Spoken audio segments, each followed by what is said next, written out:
Durnaina panalinganira lumacaring ratri denenggak jangganira oh lole Dek Patih boleh gaduh manyar-manyar Dek Patih hari osong kuning nggih pripun Kakang Durna oh kula pun sami budal sampun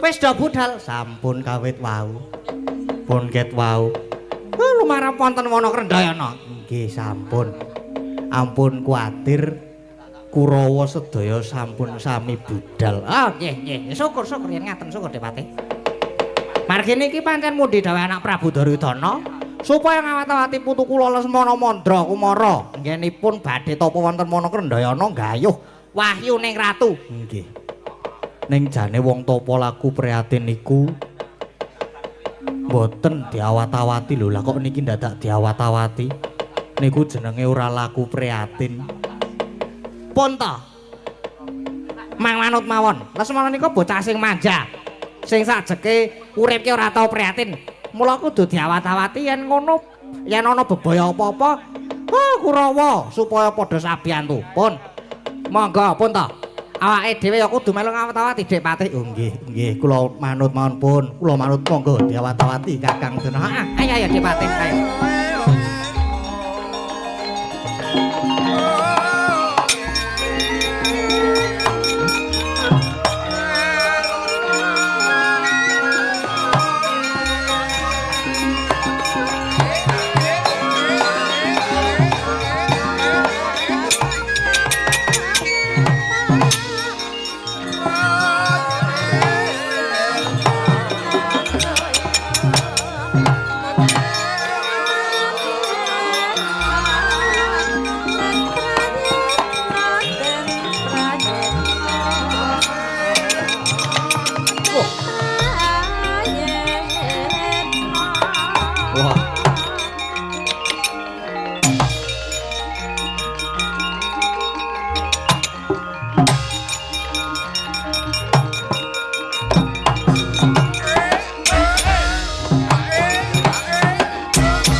keprangguling mungsuh kapapak bawatnya bentar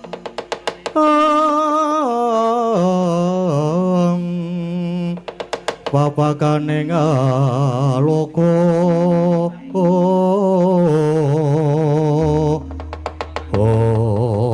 galadalah lagi wae mlebu ana ing alas Kendayana mentang kowe ganti wong adeg kaya ndo ora pangling Setyaki dasar Puranyata Kartomarmok parat jangkar nungkak krama babamu kowe nganti wadya bolos gelar sepapan ora urung mesti mung bakal bebutek banyu bening wah gedhe sujaramu ayo minggira aja ngalang-alangi ngerti yo aku lan Kurawa bakal ngawat-awati anakku Lesmana Mandra Kumara nggone tapa ning alas Krendayana kene baliyo ora gelem bali tak babati wadya balamu ngerti yo ning kene aku uga ngawat-awati angger sombong nggone tapa wah nunggal karep mula kowe wae sing sumingkir ngalau gelem sumingkir yen wis entek budine Setyaki babar ngopo ora minggat saka ngarep aku tebak dadamu kene marganing patimu Singalena Prating Lalis Kartomarma ya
Oh, iki sing tok jaluk.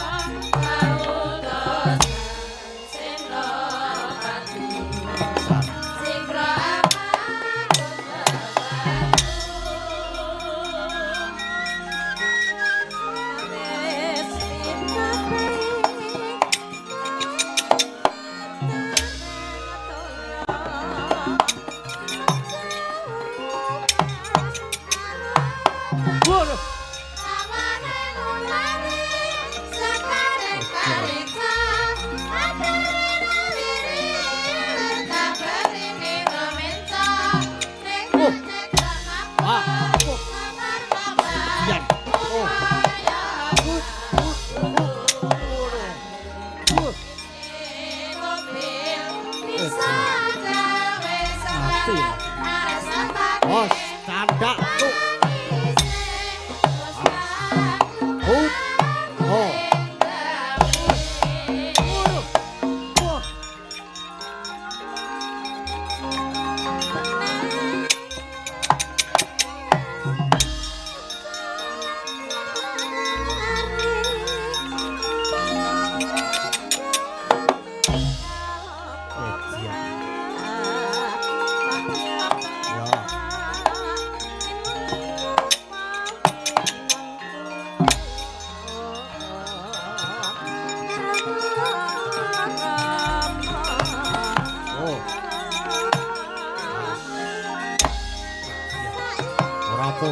Jegal. Karo.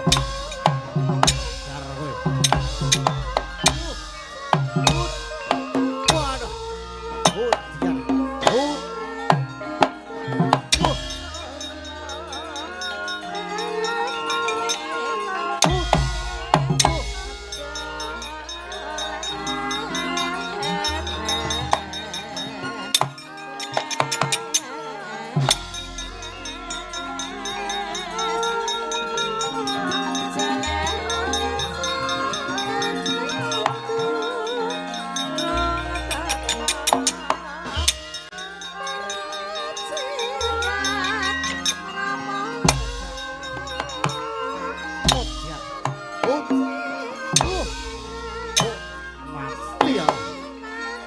Dian.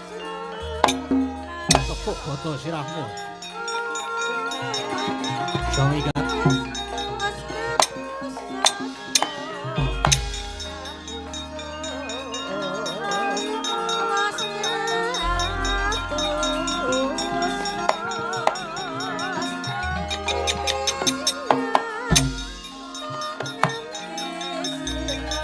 Ayo.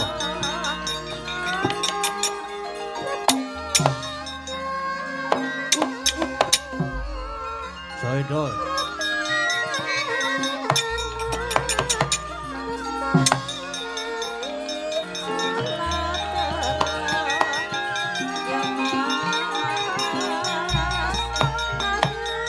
Ya.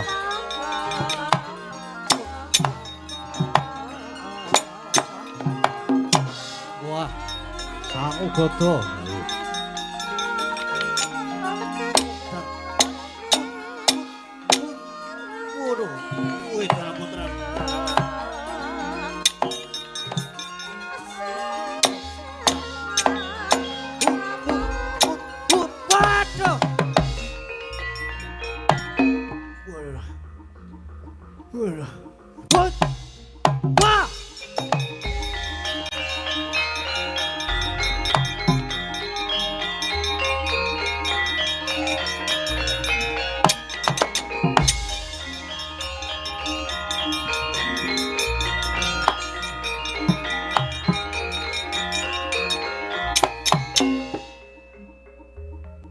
Udo, ayo. Udo iki. Wah, dan ampun. Ngantemo.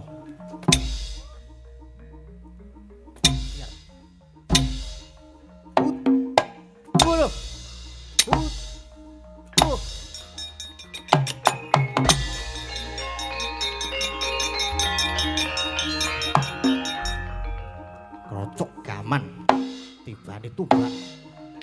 Modar kowe.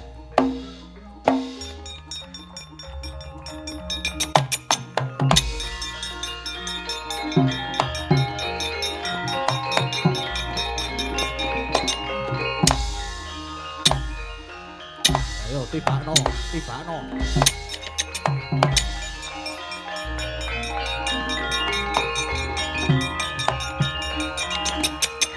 Uno.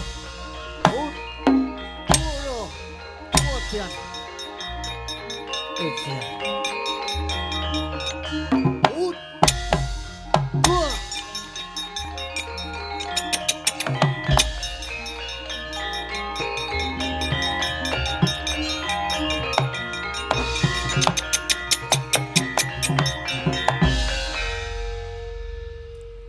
Pecah kula man.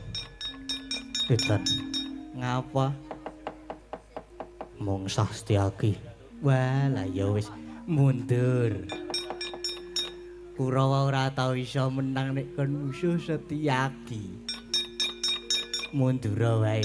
Nggih, kula semangaten man. Ya. Waduh pecah kula man. Edian. Mungsuhe sapa kowe? Kok raimu nganti biru werem ngono? Nggih, mangsale Udawa. Udawa? Nggih, mundur. Kurawa niku mboten saged menang. Pun kula yakin niku. Sapa ya sing urung maju ya? Sapa ya? Dur Sasana. Man.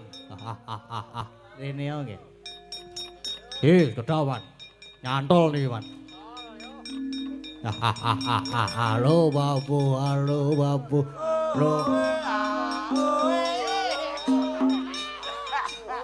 Reolan. Keropo?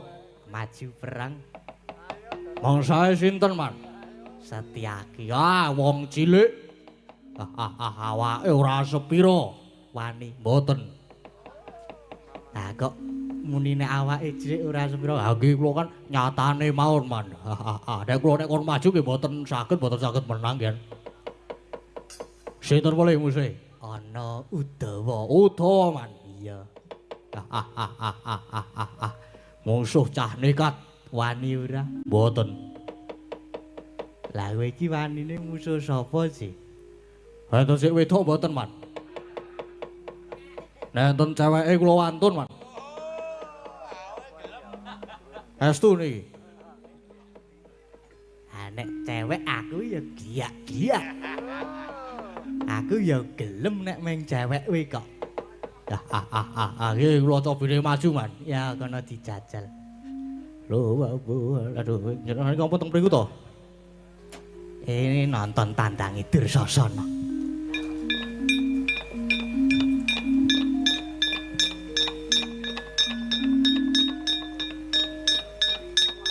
Setyaki. Akhire iki yo meng kaya ngene.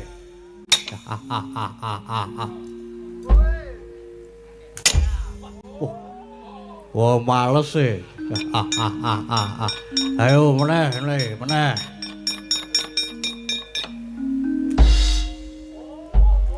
Wah, aku ya iso kaya kowe iki padake. Ora ping kowe tok.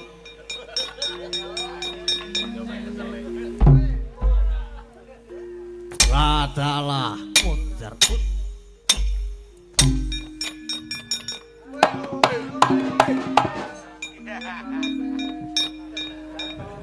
Udawa, kon rene Udawa.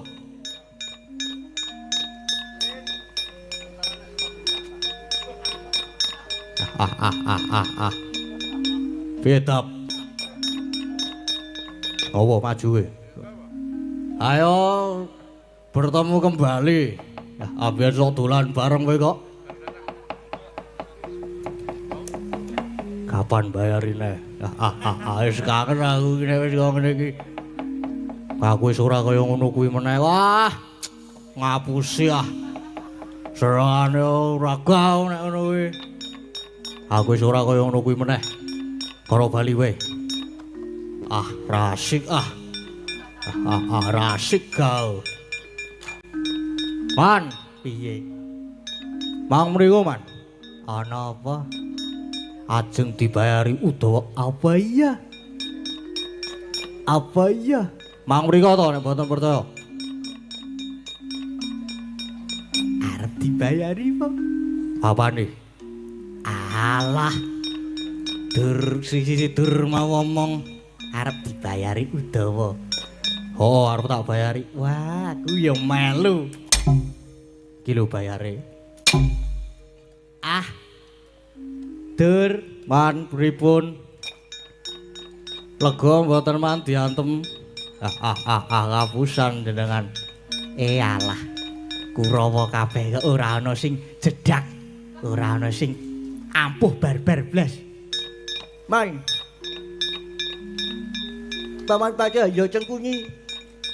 Man.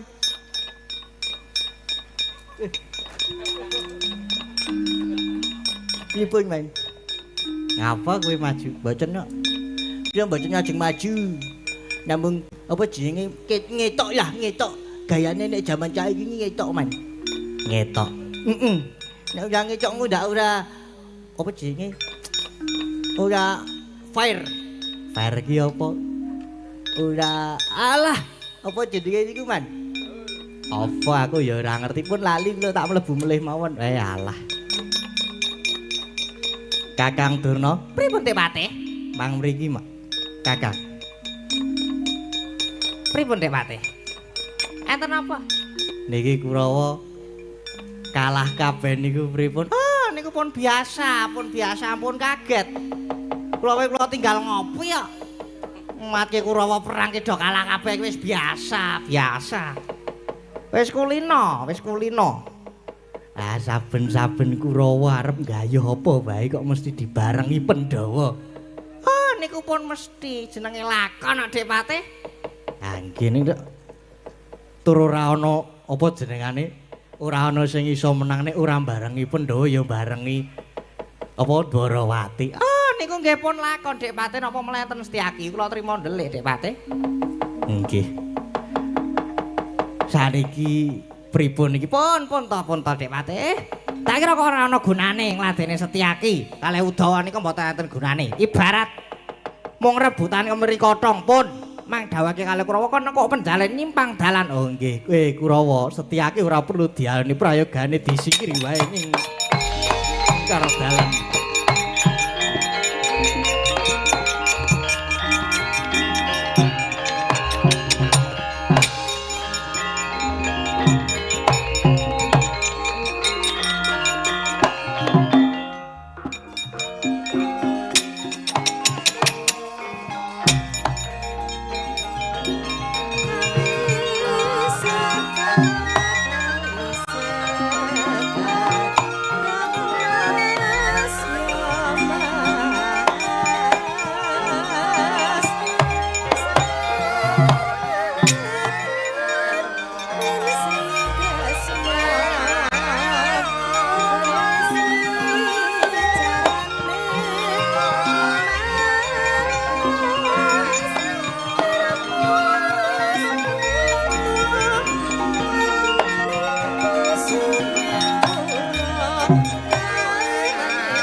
Enggal nedang Mahasingasamun nyisep-sepining Supono nenggih putra nata ing Astina satriya ing Sarja Binangun Bekasi Raden Lesmana Mandra Kumara ya Raden Saruja Kusuma kapilar milar saking praja manjing Manakrendayana Amanguntapa Sung Semedi Sedakep Saluku juga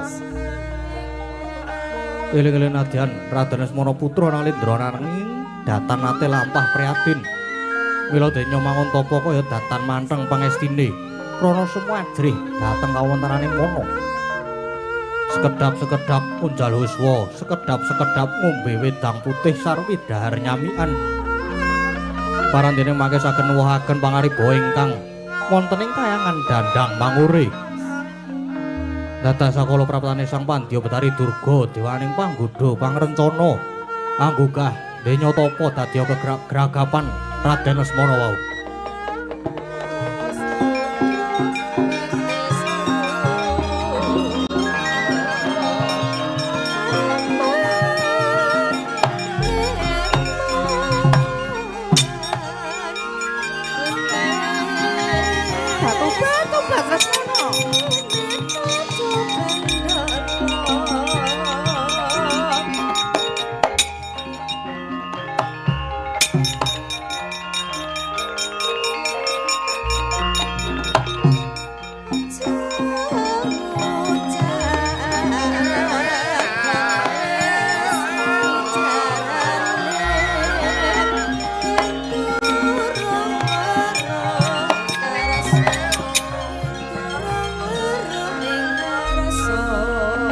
Indriya mangu-mangungkung kanduhan rimang lir lena tanpa kanin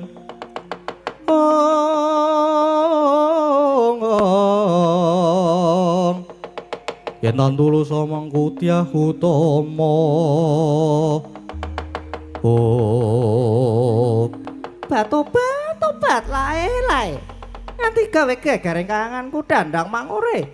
Jebul ana titah ingkang tapa ning wana Krendaya ana kene. Ora paling iki wae ulun Lesmana mantra Kumara. Woi. Iki ning alas kok eneng cewek. Ana wong wadon nek rupane kaya buta. Ning kok awake wewek apik ya. Iki sapa iki? Batu-batu wong kaya ngene malah padhake apa wae. Lesmana. Nadyan kaya ngene ulun iki widodari, ulun Bathari Durga. Oh alah. Pandya Bathari Durga to. Aduh nggih maaf. Lah mboten ngertos kok nek ngaten nggih bekti kula kunjuk Eyang Bathari. Iya tak tampa Lesmana tak lampa. Banjur ana pigati apa dene jeneng kita topo nang alas kene Lesmana. Eyang Bathari.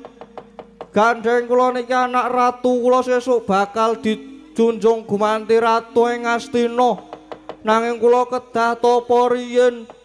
Kula kedah kadunungan wahyuning ratu. Mulane sampean pancen dewa sing ampuh kula mangtulungi Eyang. Lah iya Lesmana iya. Batu-batu sejati loro iki wis resa apa kang mbok gayo kuwi aja semelang. Kula bakal minangkani gayoke wahyuning keprabon ning ana syarate. Apa sekirane kowe sago Lesmana wonten srananipun? Lajeng srananipun napa Yang? Sranane ya kuwi raning besok bakal dumadi perang gedhe Bratayuda Jaya binangun. Tak gayoke wahyuning keprabon nanging besok yen wis dumadi perang Lesmana kudu dadi pangane para wadya baju barat. Piye sago apa ora? Eyang. Perang Bratayuda niku tesih dangu. Tur niku ya durung karuan dadi nggih pun mboten napa-napa. Waton kula iso kedunungan wahyu keprabon kula saguh. Kula saguh yen benjang kula dados mangsane baju barat Eyang.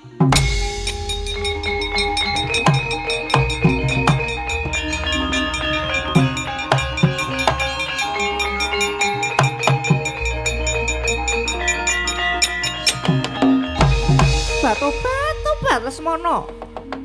Supamu disekseni jagat cahe sine. Yen pancen mengkono tunggun sawetara tak munggah ning kayangan Suralaya. Tak gayuhke wahyuning keprabon nggih matur sembah nuwun Eyang Bathari. Asik entuk wahyu asik.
Samar pamoring sukma sukma winaya ing sepi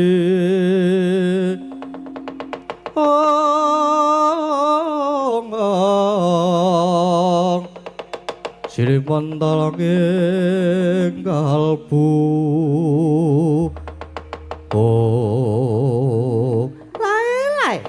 nganti gawe kaget atiku jroning ulun ngambah antariksa sedya sawaning kayangan Suralaya. Lah kok dadi aku kepethuk cahya biru maya-maya. Mongko cahayane sumunar tejane manter. Nanging lha kok ora mblereng iki wujude apa? Batu-batu lan yen pancen kita bisa tata jalma, mara gage kita waleo. Sewu-sewu kalepatan kula diagung pangaksaminipun pukulun Pandya Betari Durga.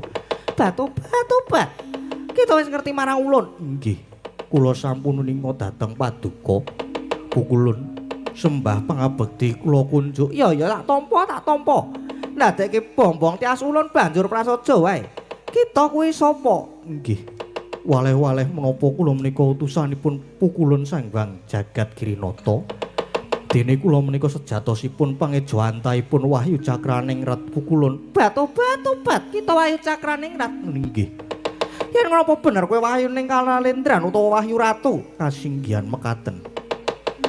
Malah kalenggan menika sampun titiwancinipun kula kedah mandhap ing Marcapada badhe ngupadi panitisan kula. Batu-batu ayo iki sing tak goleki.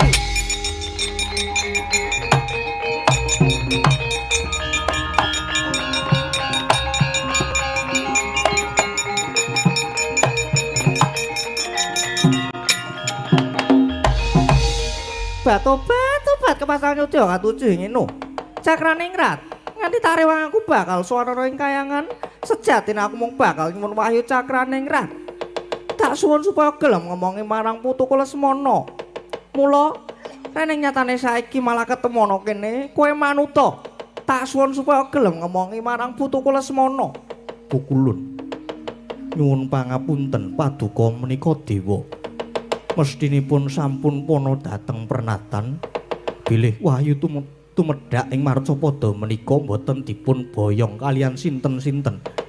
Nanging kula kaparingan Purbawasesa utawi kamardikan ambilih dhateng swarga kula. Momong dhateng jagatipun titah Marcapada. Monggo menawi sisip lan kesluranggen kula ngomongi titah yekti boten badhe saged ngruwat saking memala satemah badhe mbabar Angkara Gung. Nanging menawi cundhuk jumbuh lan gambuh saektine bakal ambabar katentremaning jana luka. Pramila saestu nyuwun pangapunten yen kula boten saged minangkani pukulun batu-batu ngandar-andar ngedungkur kakehan gunung sing tanpa guna Cakraning Rat. Yen kowe ora gelem ngomongi putuku Lesmana apa kelakon tak ruda paripeksa. Yen kersa paduka mekaten monggo yen saged. Wala tak ruda paripeksa tenan kowe Cakraning Rat.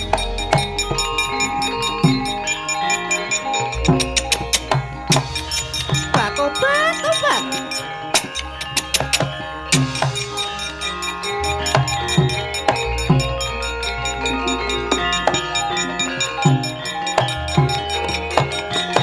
batu-batu madep.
Astuna Masidam ingkang nedeng sedagep saluku juga Mahasing Asamun ngisep sepining supana iki putra Ndwarawati Raden Samba Wisnubrata. Raden, yen ulun wis padhake nggon kita semedi katon meleng ciptamu muhung angesti marang apa ingkang kita gayuh. Kang mengkono kaya prayoga banget lamun ulun nedya nodi marang jeneng kita. Ulun nedya njajal ngomongi marang jagat kita, nanging lamun kita wis kadunungan marang ulun, banjur watak kita malah anggunggung diri umuk sesongaran ngegungake dupeh dadi putra Nalindra, seneng ngendak gunaning liyan kang sarta ngendelake marang kabeh kabisan kita. Ulun bakal uwal saka jagat kita, kang mengkono bakal ulun todi. Ulun nedya mapan ana jagat kita, nanging eling-elingan kabeh pitungkas ulun ya ngger Samba.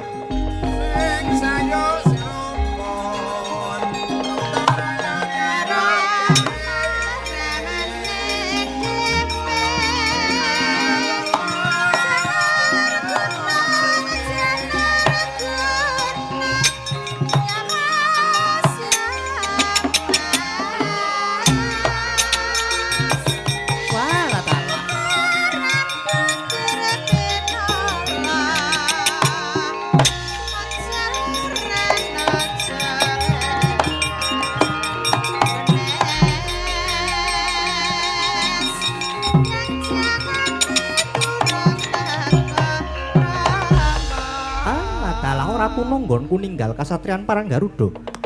Nglakoni tapa ana kene lah kok jebul lamat-lamat krungu swara kang dumeling ana ing Karna. Bareng aku yen to iki mau wujuding Wahyu Cakraning Rat, nanging wis manjing ana anggaku temah jugar nggonku tapa wae lah dalah. Yen ngono wis kasembadan sing dadi sedyaku nggonku kepengin kadunungan wahyu ning ratu. Nah, iki bakal pinardawa kamulyane Samba. Tedhak turasku besok uga bakal dadi ratu. Ana ing Nuswa Jawa bakal saya moncer bakal anjayeng bawana uripe Samba.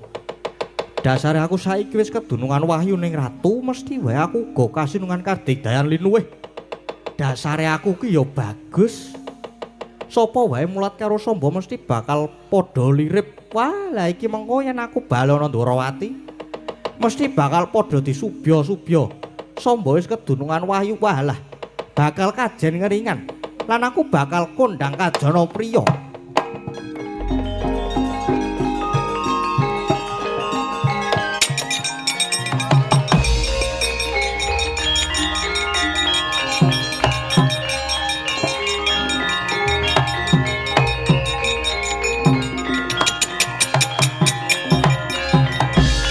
Raden Samba, ulun lagi wae manggon ana ing jagatmu, nanging Samba wis umuk sesongaran. Pertanda Samba ora kuat kadunungan Wahyu Cakraning Rat, ulun uwal saka jagatmu Samba. Waduh. Wah, mati aku.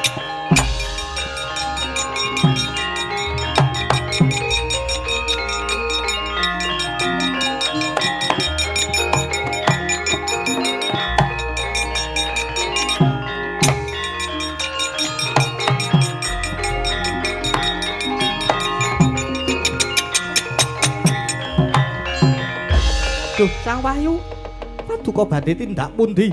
Paduka kedah ngomongi kalian Samba Sang Wahyu, Sang Wahyu.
saya dalu raras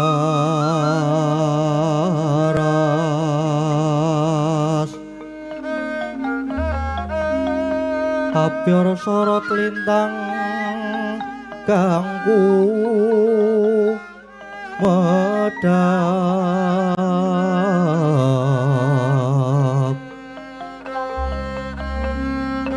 titi sonya madya ratri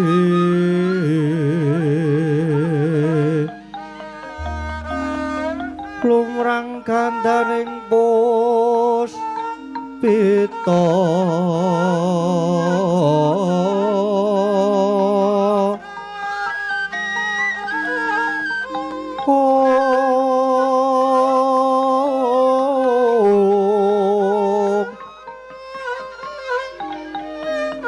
karanggewan putyaniro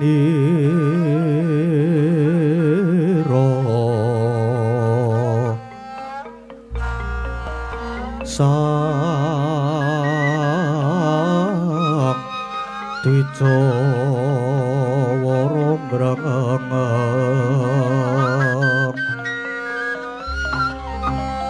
lir swaraning madu pronto manungsung sarining kembang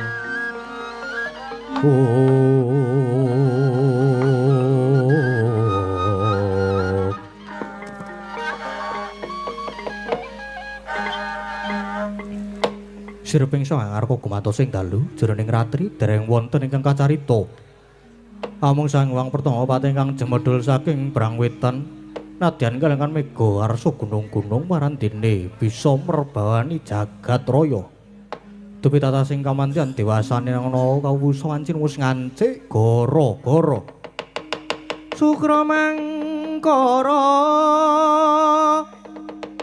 tumpak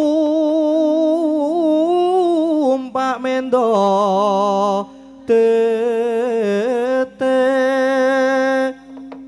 tete kalopo sumawar cita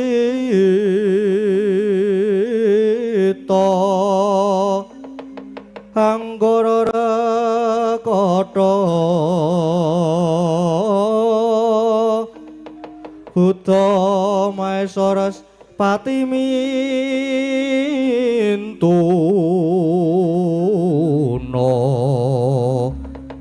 Eka Dwi Tricatur Panca Cacapto Hasta Astana Dasa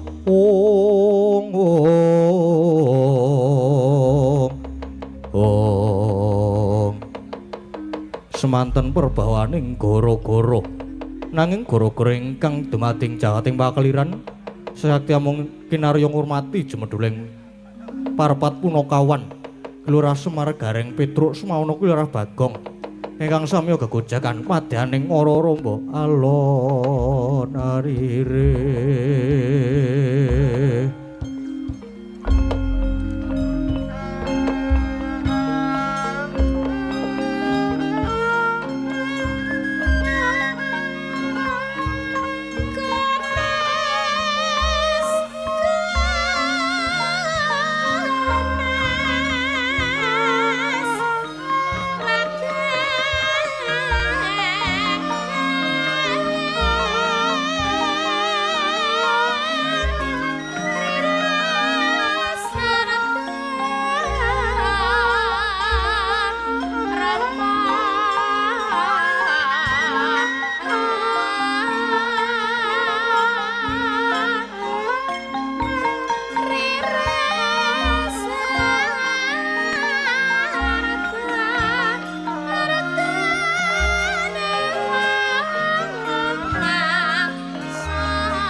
Gara-gara gara-gara kang garing karo gong.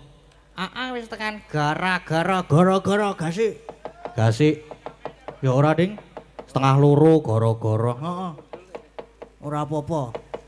Iya, terus iki ya ngaturke panuwun.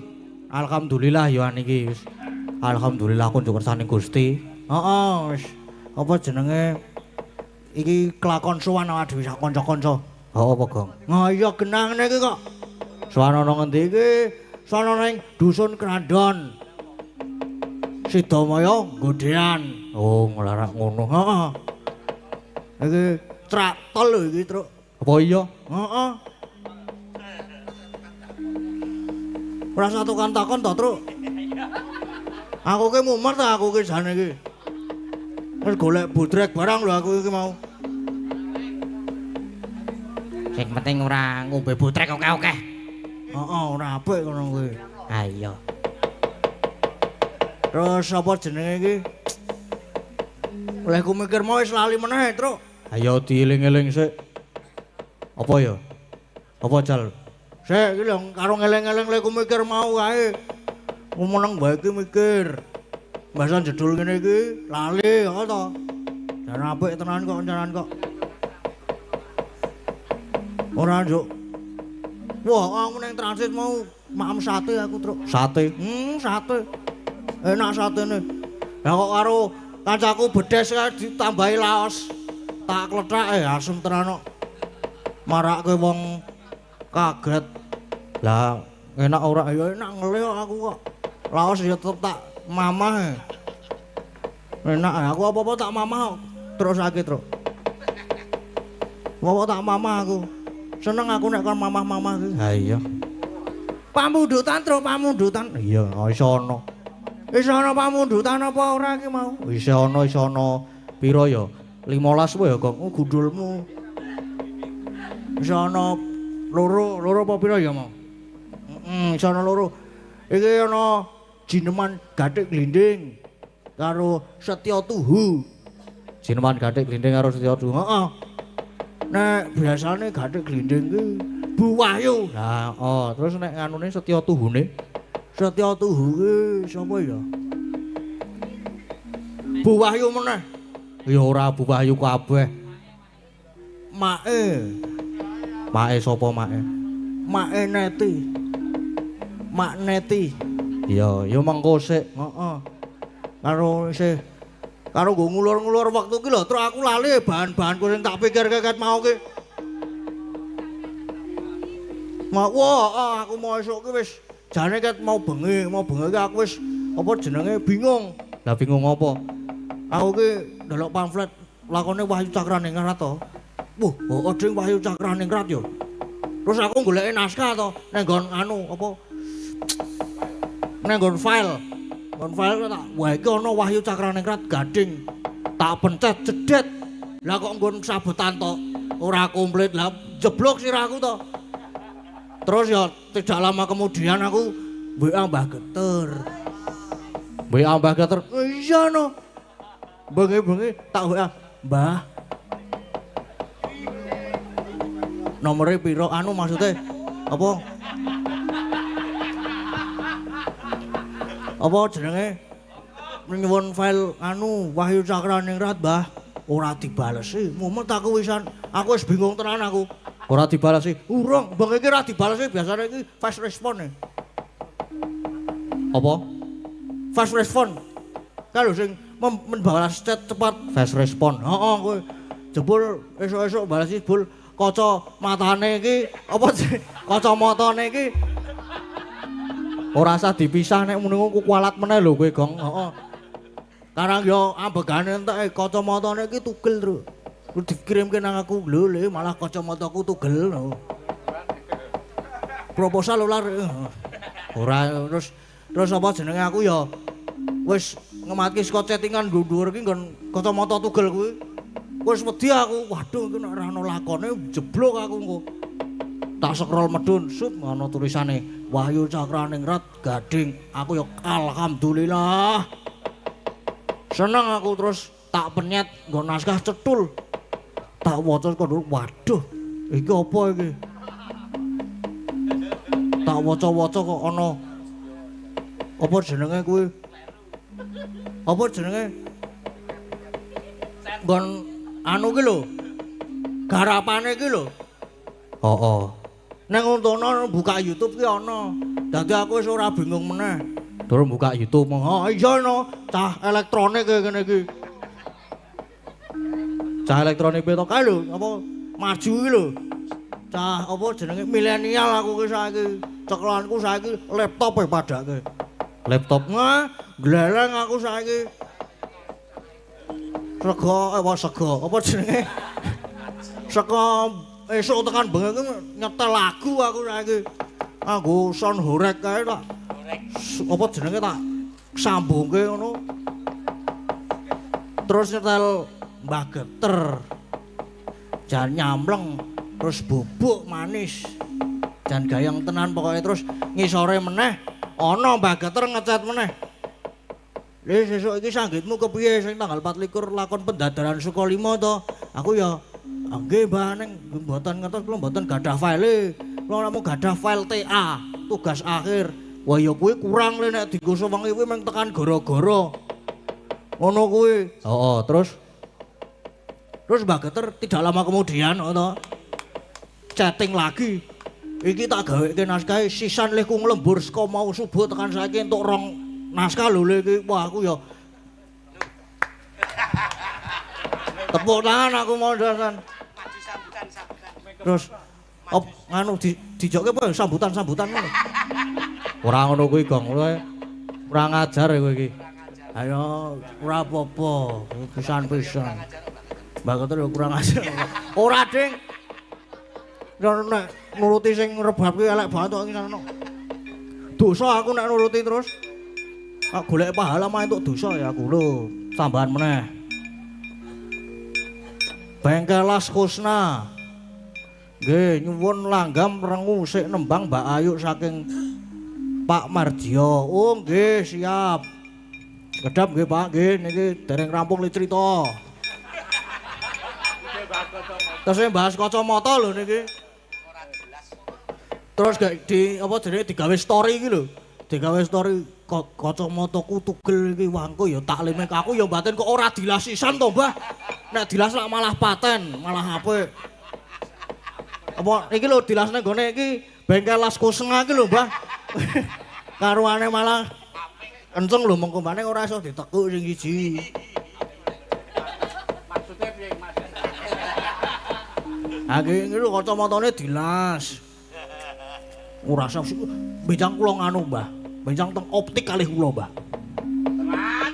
Ya meng delok-delok ning goleki Shopee 12.000. Bilang kula cek outke teng anu. Shopee. Sik 10.000 beris kan. Kaya ngono kae model iki. Tak lemge iki lho. Oh, dilemge wis. Napa bisa diganti kacamata renang, Mbah? Kowe kualat lho, Gong, aku ora melu-melu nek kowe kualat. Ah, kowe iki ora masalah to. Ngopo